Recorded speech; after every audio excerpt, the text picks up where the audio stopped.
So yeah, I thought I would record another video. This one's a different subject matter I haven't covered really before, which is nothing to do with sexuality. It's just stuff about what's personality disorders. So anyway, I don't know if any of you know anything about this kind. Probably, I don't think most people know of this one as much, but it's one called narcissism personality disorder. And you know, I've always wondered what was wrong with my dad, or why he was the way he was, because it wasn't just his reactions or his interactions with me, but also with other family members and most other people around shared similar type of stories and reactions kind of thing. But anyway, with this one condition, you know, it's not good to diagnose anyone, but with this particular condition, pretty much actually getting the person to go to a therapist office is pretty much impossible, because that's due to their complex. Narcissism psychologically does not mean that the person spends all day looking into a mirror going, "Oh my God, I'm so beautiful," or whatever. Like it doesn't mean that at all. It's not the same thing. But basically what it is that with this type of complex, or personality disorder rather, because it's ingrained in their personality, which is like when this happens is that the person deep inside feels inferior, like really far deep inside, has a serious, almost inferiority complex kind of thing. But what happens is that they end up believing that they are morally right, and that everything they do is the correct way and the only way.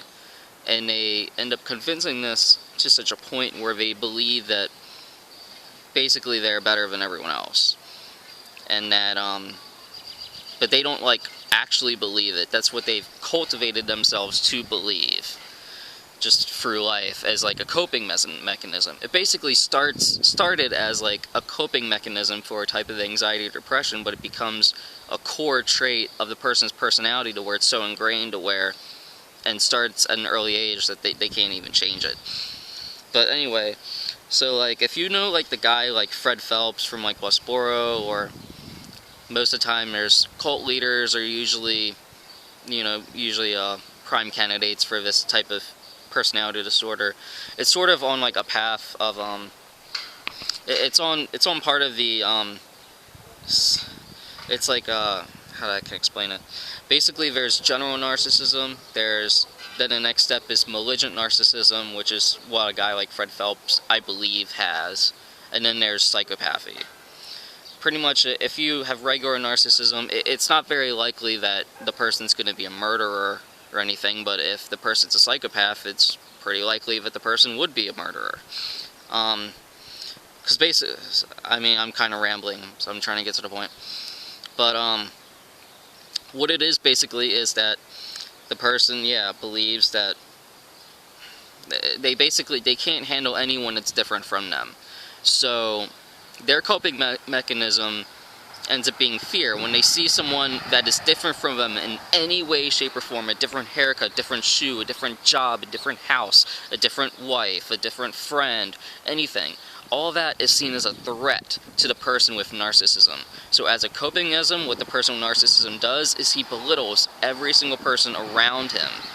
It makes them feel down upon themselves. So that way, that makes the narcissist feel okay about who they are, makes them reassured about their status, that the person who is different is not a threat, that they're actually an inferior person, and thus, that's how the narcissism happens. But as this goes on, with every single reaction, they need something called narcissism supply, which ends up a guy named Sam Backman's actually very, very good with that type of topic, and I mean, he knows a lot about that. So, but anyway, my father has it, and the point is that it is an awful, awful, awful personality disorder to have if you're a child who has a parent who has that, because basically what it is that they wanted to live their life through you. You are, as being a child with someone with narcissism, you are not allowed to have your own life. You are not allowed to dress the way you want. You're not allowed to associate with who you want. You're not allowed to live what you want. You're not allowed to have a career what you want. They must intelligently design everything for you. They basically, the person with narcissism plays the role of God. They believe they're the creator and controller of everything around them. And if something around them disobeys, they will get a punishment. They will be outcasted. They will be thrown away. They will, something will happen to where that person's going to instill a major hurt onto that person. And that is pretty much like what's happened. So with these people, you can't have real relationships with. You're always going to get hurt. They're incredibly toxic people. And they're very mentally abusive, and sometimes can be physically abusive too. And that's, so basically, the short gist of it is, I sort of was raised with all these lies about myself. I was told that, like, if I wear Green Day Chucks, or if I wear Chuck Taylors, that I'm 16 years old, and no girl's gonna like me, and I might as well give up and try and kill myself. Like, pretty insane things like this. I've had one time when I came home from the mall, my dad scolded me about my entire outfit, up and down from head to toe, on every single detail about myself. And just did it to just totally belittle me. And I guess because I started at that point, started to take charge of my life, started to cultivate, hey, this is who I am, this is what I like, this is what I like to wear, these are the friends I like, he didn't like it, wanted to try to regain control of it. But with these people, they're also like impossible to please, because I went through a conforming stage to do this, only to get abused again. It's not the right exact shirt, it's not the right exact shoes, or, okay, that problem's solved, and then he's going to move on to belittle you about something else.